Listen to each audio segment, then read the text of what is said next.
Hello, ഇന്ന് നമ്മുടെ വീടിൻ്റെ അടുത്തുള്ള സുബ്രഹ്മണ്യ സ്വാമി ക്ഷേത്രത്തിലേക്ക് താലപ്പൊലി എടുക്കാൻ റെഡിയായതാണ് ഞാൻ. റെഡിയായി കഴിഞ്ഞപ്പോൾ കുറച്ച് ഫോട്ടോസൊക്കെ ഞാൻ എടുത്ത്. അപ്പോൾ നമ്മുടെ വീടിൻ്റെ അടുത്തുനിന്ന് തന്നെയാണ് താലപ്പൊലി അമ്പലത്തിലേക്ക് പോകുന്നത്. അപ്പോൾ വീടിൻ്റെ അടുത്തുള്ള ഒരു ചേച്ചിയുടെ വീട്ടിൽ നിന്നാണ് താലപ്പൊലി ഇറങ്ങുന്നത്. എല്ലാവരും എന്നെ വന്ന് വിളിച്ചിട്ടുണ്ടായിരുന്നു. അപ്പം വളരെ സന്തോഷത്തോടു കൂടി ഞാനും താലപ്പൊലി എടുക്കാൻ വേണ്ടി പോയി. ഒത്തിരി നാളുകൾക്ക് ശേഷമാണ് ഞാൻ ഈ താലപ്പൊലിയൊക്കെ എടുക്കുന്നത്.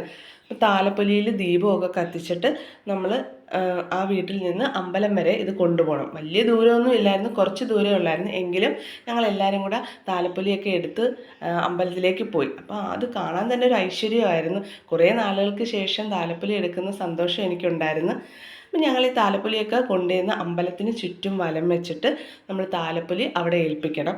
അപ്പോൾ ഒത്തിരി സന്തോഷത്തോടു കൂടി താലമെടുത്ത് ഞാൻ അമ്പലത്തിലേക്ക് പോയി. അപ്പോൾ ഇന്നത്തെ വീഡിയോ അത്രയേ ഉള്ളൂ. ഇഷ്ടമെങ്കിൽ ലൈക്ക് ചെയ്യുക, സബ് ചെയ്യുക. ബായ്.